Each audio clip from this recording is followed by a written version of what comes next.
Hello my lovely students and anyone else with a passing interest. Allow me to introduce my Death in the Iliad infographic video, which has taken me long enough to make really, given that I made this in 2014. Anyway, this has been created using the list collated by Ian Johnston at this address. He has created an excellent translation of the Iliad and has listed every single death in it. I did start doing it myself and then found that he'd done it, and it was difficult enough for me to just count everything, given that I am dyscalculic. I have checked the data several times to ensure it is correct, but honestly, I can count the same amount of things 3 or 4 times and get a different number every single darn time. So I have made at least one correction in the infographic just for this video. See if you can spot it. No one else has. We're going to start off by looking at the Trojan and Greek deaths throughout the Iliad, book by book. If you don't fancy listening to a summary of each book of the Iliad, press forward on the chapter buttons now to skip to the end. We have to remember first off that in terms of the 10 years of the Trojan War, the Iliad takes place over about 50 days in the 9th year. So what we're looking at here is not a spread of deaths throughout the entirety of the Trojan War. And it has been suggested that in the rest of the years in the Trojan War, it's the Greeks sitting outside a besieged Troy and hoping that Troy will give in at some point, and not a lot of fighting actually happens. So we can't really use this list of deaths either as a projection for how many people might have died, but it's certainly interesting in terms of the narrative. In book 1, we have no deaths. In book 1, Agamemnon acts like a toddler and upsets Achilles, who quits the battlefield and then begs his mother Thetis, a nymph, to intervene with Zeus on his behalf. He wants the Greeks to lose until they realise his importance to them and beg him to return to battle. And when I say the Greeks, I mean Agamemnon. He wants Agamemnon to apologise. So the only thing that dies in book 1 really is Agamemnon's reputation. Zeus agrees to this, and that sets the tone for the rest of the Iliad. In fact, Achilles is not going to do any fighting for most of it, just in case you were getting excited. In book 2, there are no deaths. We're still in the exposition section of the text. We're still setting the scene here and allowing everyone to see who the characters are. After a disastrous pep talk from Agamemnon and Odysseus saving the day for the Greeks, the poet then lists the men and their ships. Book 2 is often referred to as the catalogue of ships. Most people tend to skip it, unless you're interested in actually knowing how many ships came from which town and what their local produce was there. It's not that interesting. It's possible that the poet telling the story would slip in different cities depending on where he was telling it, in the equivalent of saying, "Anyone from Portsmouth in the house tonight?" Let's move on. In book 3, there are no deaths. The duel between Paris and Menelaus that takes up most of this chapter ends badly, for Menelaus that is, as Paris is rescued from certain death by Aphrodite. In book 4, there are deaths. The Trojans lose 4 and the Greeks lose 3. The truce is broken and the fighters are rallied once more. In book 5, there are deaths. The Trojans lose 27 and the Greeks lose 12. The battle has restarted. The Greeks are still doing well. The gods are involved. And Diomedes has a killing spree, the correct term for which is an aristeia. In book 6, the Trojans lose 19. The Trojans are pushed back and Hector goes into Troy to urge the women to pray to Athene for aid and also to urge Paris to return to battle. Diomedes and Glaucus meet on the battlefield. They are from opposing sides, but they discover mid-duel they are family guest friends. Their, I think, fathers have given each other Xenia and exchanged gifts, so they now can't fight each other. And in fact, they exchange gifts and leave the battlefield. That's how important Xenia is. Side note. Book 7, the Greeks lose 3. Hector and Paris come back to the battle successfully. Yeah, I know, Paris actually does some damage. Hector challenges the Achaeans, the Greeks, to a duel. Menelaus wants to go again, having already fought Paris in a duel and failed to kill him, but Agamemnon stops him, and Ajax instead fights. However, he and Hector are too well matched, and they have to call it a draw because night's coming on, and they exchange guest gifts. In book 8, the Trojans lose 12. Zeus forbids the gods from helping the Achaeans, the Greeks, and tips his golden scales in the Trojans' favour, or at least he holds up his golden scales and they tip in the Trojans' favour, because now that he has said that the Trojans will win for a while, their fate is to win for a while, and the golden scales show fate, and he can't actually change fate, but he kind of has, but he hasn't because they're still going to lose in the end. Does that make sense? However, Teucer, or Teucros, hides behind Ajax's shield and shoots several Trojans before being injured by a rock from Hector. The Trojans push the Achaeans back to their ships and camp, and that is severely dangerous. It's just that they've never been pushed this far back before in the rest of the Trojan War. They really need to do something about it. In Book 9, there are no deaths. This is the point at which Agamemnon relents. Well, he's sort of bullied into it, and sends an embassy to Achilles to ask him to come back to the battle, seeing as they're doing so poorly without him. And he promises him loads of gifts, and he sends his best friends to basically talk him round. Achilles says no. I'll go into that speech another time. In Book 10, the Trojans lose 14. Both camps send out spies. Hector sends Dolon, and Agamemnon sends Diomedes, who chooses Odysseus to go with him.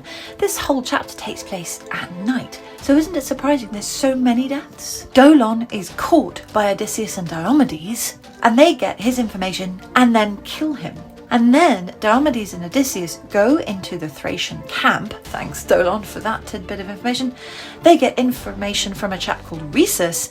Then Diomedes kills him and several sleeping Trojan allies. In Book 11, the Trojans lose 27 and the Greeks lose 9. There is a lot of fighting in Book 11, including Agamemnon having an Aristeia. I know he really is a sack of wine, but actually he's really bloodthirsty. Diomedes gets hit in the heel by an arrow from Paris, and Achilles, watching the battle, sends Patroclus to find out what's happening. And Patroclus is convinced by Nestor to get Achilles to let him wear his armour to scare off the Trojans. Dun dun dun! In Book 12, the Trojans lose 9 and the Greeks lose 1. The Trojans attack the Achaean camp. The Achaeans repel them for most of the book, but then Sarpedon, son of Zeus, finally gets in, and then Hector knocks down the gate. The Greeks are overrun. In Book 13, the Trojans lose 10 and the Greeks lose 6. The battle rages in the Achaean camp. Zeus has allowed the Trojans to do well, but now he takes his eye off the ball, and Poseidon manages to inspire the Greeks, the two Ajaxes, aka the Iantes in particular, to more success. So it's really a roller coaster here. Who's going to win? What's going to happen? In Book 14, the Trojans lose 11 and the Greeks lose 2. The battle pauses and the Greeks regroup. On Olympus, Hera comes up with a plan to distract Zeus from the battle by seducing him. Lots of euphemisms in there. Poseidon is now free to go and help the Achaeans again, and the battle restarts. Hector and Ajax also fight, and the Trojans are finally driven back a bit. In Book 15, the Trojans lose 5 and the Greeks lose 12. Zeus wakes from his post-coital nap and is angry. He wants to get Achilles back into battle by giving the Trojans success, and he finally actually tells the rest of the gods about this plan. Poseidon is now stopped from helping the Achaeans, and Apollo goes to inspire Hector. The Trojans push the Achaeans back to their ships. Ajax holds them off, but even he is finally pushed back. It's starting to be make or break, and thus we get to Book 16. There are 36 Trojan deaths in this book, and only 3 Greek deaths. And there is an asterisk next to 36, and I'll explain why that is in a minute. Patroclus, worried the Greeks will lose and all his friends will die, begs Achilles to allow him to wear his armour and just stand there to scare the Trojans off, a kind of Achilles scarecrow. That's how fearsome Achilles is. If he was just seen near the battlefield, the Trojans would run away. Achilles agrees, and like in many myths, there is a warning not to do something. Achilles warns Patroclus not to actually go into battle. He knows Patroclus is not his equal and things might end very badly for him should he actually try and be Achilles for real. Patroclus goes into battle. He has an Aristeia. He kills Sarpedon, and then he is killed by Hector. And kind of Apollo. Basically, everyone gangs up on him at this point.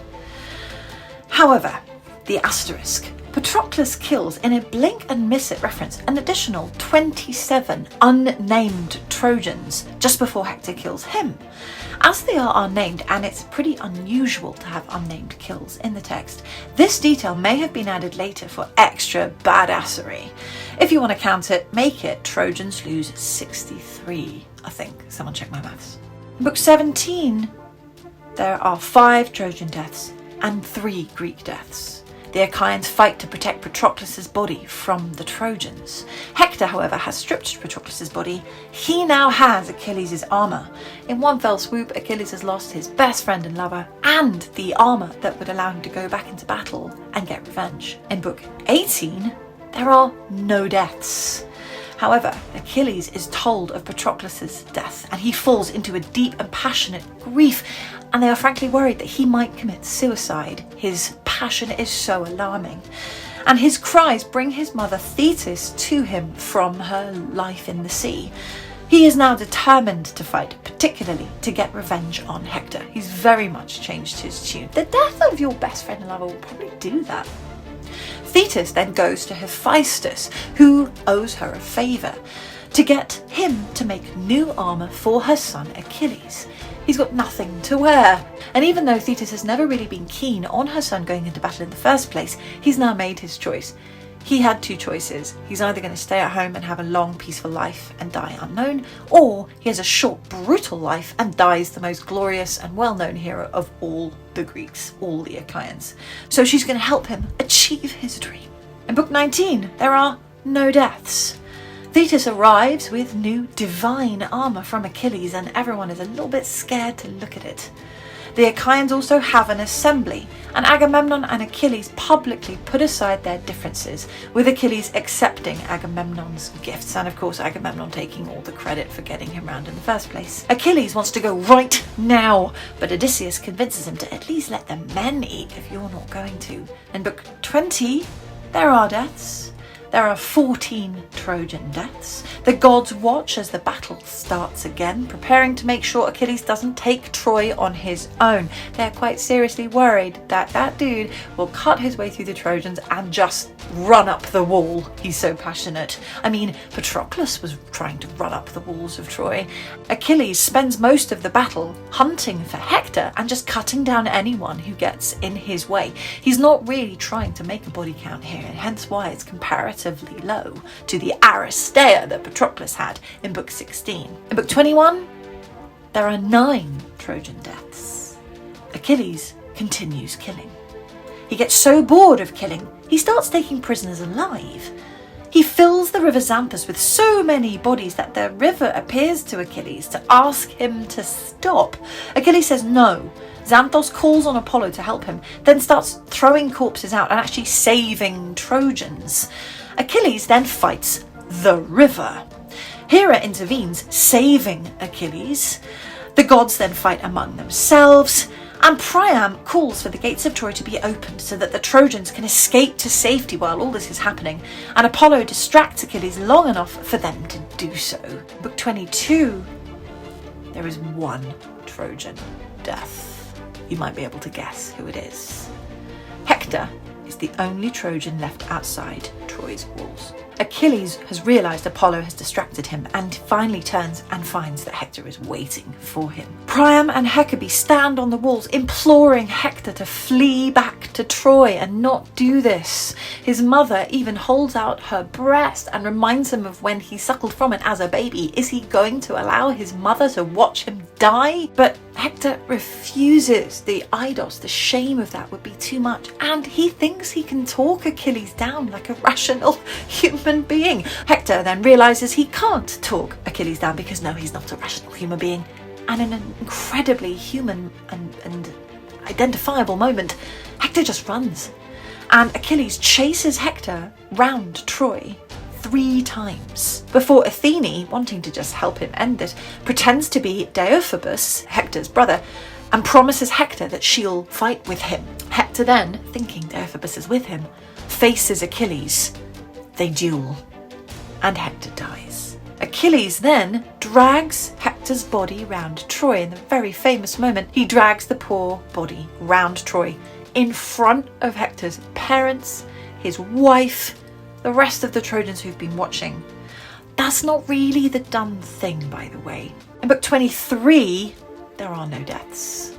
Achilles organises a funeral for Patroclus. It's amazing he hasn't done this sooner, but that's how angry he was that he left his best friend and lover's body while he went and dealt with his revenge. Amazing. Hector's body now lies in the dust, but his body is protected against decay by the gods because Hector's always been good to them. So finally Hector's actually getting a little bit of aid from the gods. While Achilles then sleeps, Patroclus's ghost comes to him to, well, basically tell him to get on with it. It's a lot nicer than that.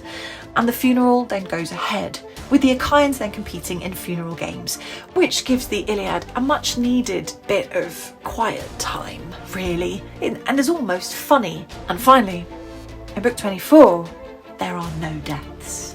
Achilles may have given Patroclus a burial and accepted gifts from Agamemnon, but he's still really angry, and dragging Hector's body round Troy repeatedly seems to be the only thing that makes him even slightly happy. But even so, that's not ending his anger, and the gods are really upset about his continued mutilation of Hector. Hermes, in disguise, accompanies Priam, king of Troy and an elderly man from the description, into the Greek camp at night. Very, very dangerous mission, to supplicate Achilles and ransom Hector's body. And Achilles' anger finally breaks. He's reminded of his own father, whom he realises he's never going to see again. He cries, pushing Priam gently down and away from his knees, and relents as they both sob about their relative losses. And the Iliad ends with Hector's funeral. And in fact, it ended really, in terms of deaths, with Hector's death too. So overall, the Trojan total of deaths is 203, whereas the Greek total of deaths is only 54. You can see the exciting structure of the Iliad from plotting the deaths in this way. Look at the peaks and the troughs in terms of how many people have died. That's the exciting bit, because it means a great big battle was happening, and it goes peak, trough, peak, trough, peak, trough. Little peak, but it's exciting for a different reason. And then one final death. It's also interesting that when the Trojans are meant to be winning, there are more named Trojan deaths than Achaean or Greek deaths. And that seems to foreshadow that this is a poem about the fall of Troy. It's not going to happen in the poem, but we know it will happen after the story of the Iliad is over. Something to think about. Now let's look at the Trojan battle stats by hero. Yep, you thought right, Hector is our main man. If we look, first of all, in terms of how many are wounded by these heroes, there's actually not a lot. The Trojans seem to go in for the kill probably more often than they do for wounding, although they don't all have a large number of kills. However, there's also this statistic here, attack from behind. Oh look, it's Paris. Yeah, attack from behind, Paris. And it also used arrows. Oh look, it's Paris. So we know who the best and worst are on the battlefield. I mean, okay, Kuon and Socus only have wounds to their name, and there aren't that many named Trojans anyway actually doing any killing.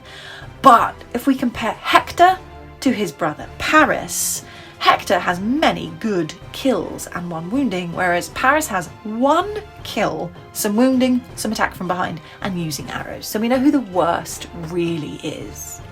Now let's look at the same stats for the Greeks. Here we've got a much more interesting spread. Again, the Greeks are generally more successful, reminding us the story of Troy falling. There are quite a lot of woundings. However, in terms of kills, there are many, many more large amounts, with the standout warriors being Diomedes, Patroclus, and Achilles, funnily enough. We also have, on the Greek side, attack from behind. And that's quite a few here. We've got 3 attacks from behind. That's not on Antilochus and Odysseus. Why?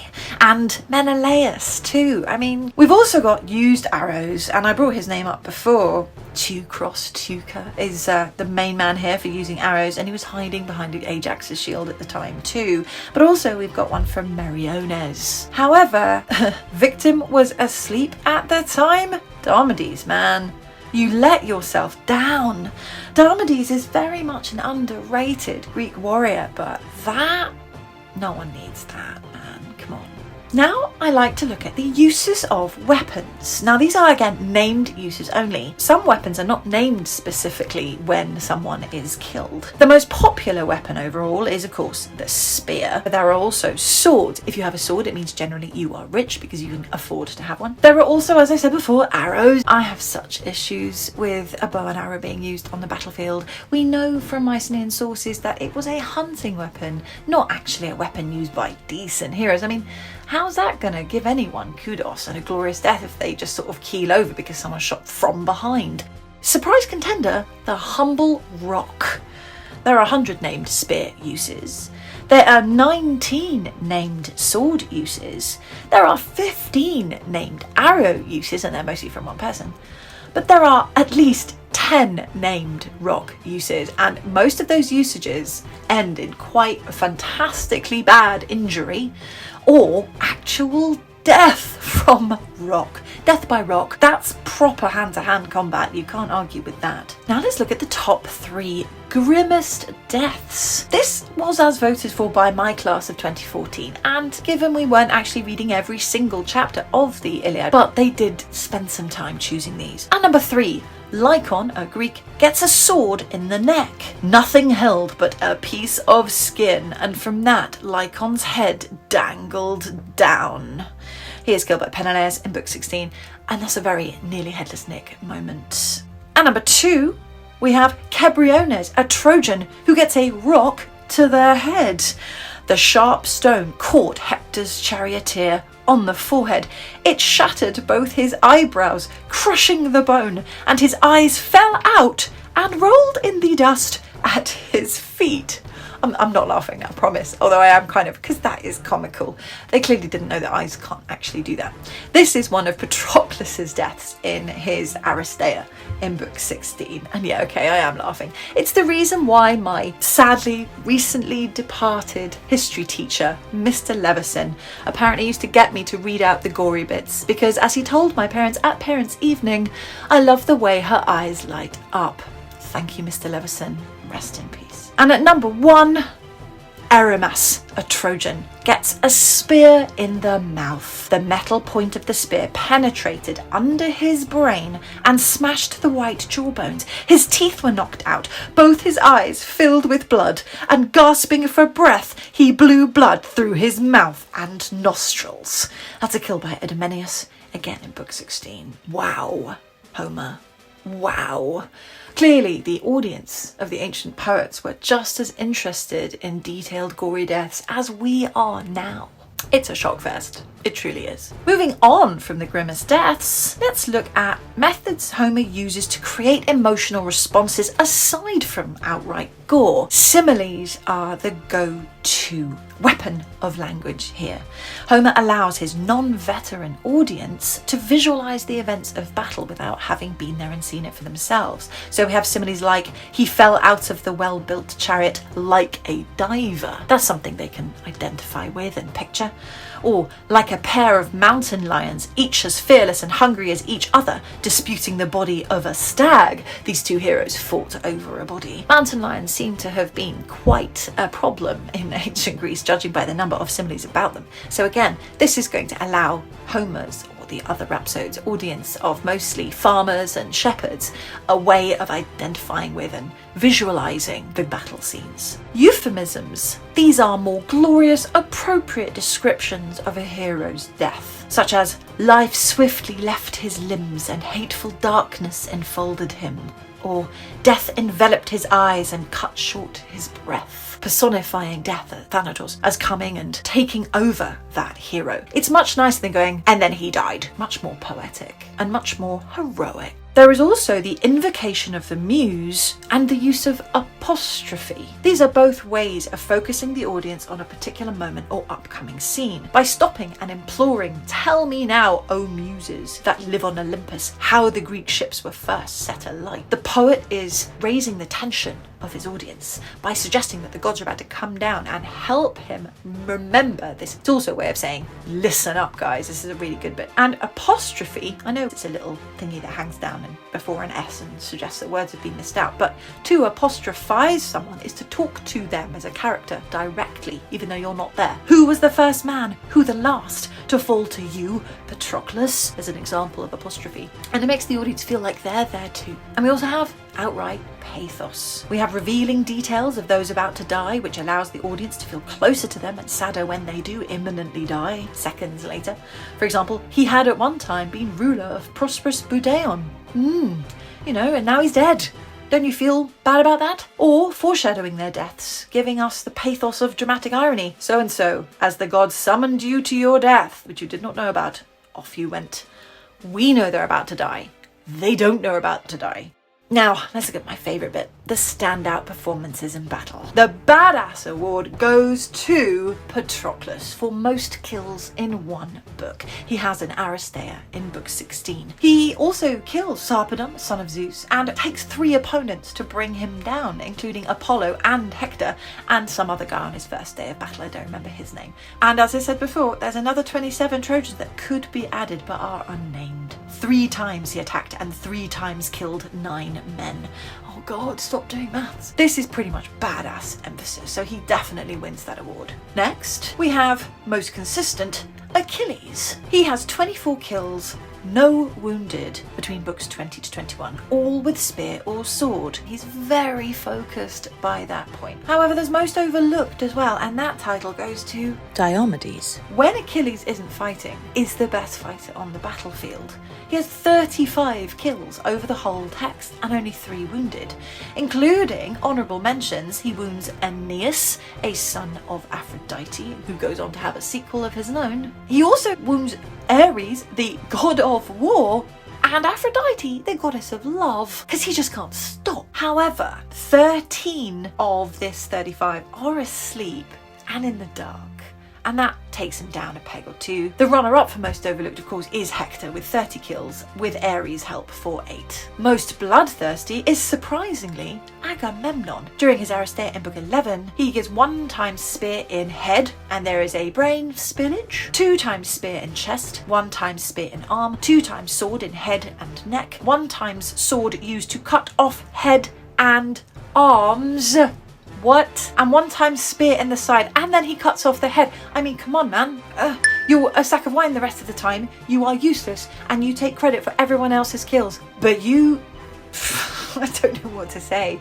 The sneakiest, with 13 kills and 1 wounded, is Teucer, or Teucros, with 11 of those kills being with arrows. As the man he killed dropped dead, Teucer, like a child running for shelter to its mother, took cover once again with Ajax, who hid him behind his glittering shield. That simile really gives us an idea of how the poet feels about death by arrow. It's not a flattering simile. Most useless is our last award, and of course that goes to Paris. He's got by no means the least kills, but for his station, Prince of Troy, okay fine, he was a shepherd for quite a long time, but he's a Prince of Troy. He does nothing but train for war. Okay fine, he doesn't actually train for war, he has sex with women. Okay, but he's a Prince of Troy, right? Comparatively with other princes of Troy, especially Hector, he is pathetic. He challenges the Greeks to a duel, then hangs back when Menelaus takes the challenge. I mean, who else did he expect to take the challenge but the guy whose wife he stole? He then has to borrow armour to complete said duel, and then Aphrodite has to intervene on his behalf to save his life. He only has 1 outright good kill. He wounds 2, 1 in the foot with an arrow. He kills 1 with an arrow, and he kills 1 in the back. Yeah, useless. And it seems appropriate to end on that note. And if you want more detailed summaries of the Iliad, you should really look at my friend Erica's channel, MOAN Inc., Modern Ancients. She is doing a fantastic roundup, a very funny, fantastic roundup of each of the books of the Iliad at the moment. The link is below. Go check her out and subscribe. Thanks for watching and listening, and I hope you have a great day.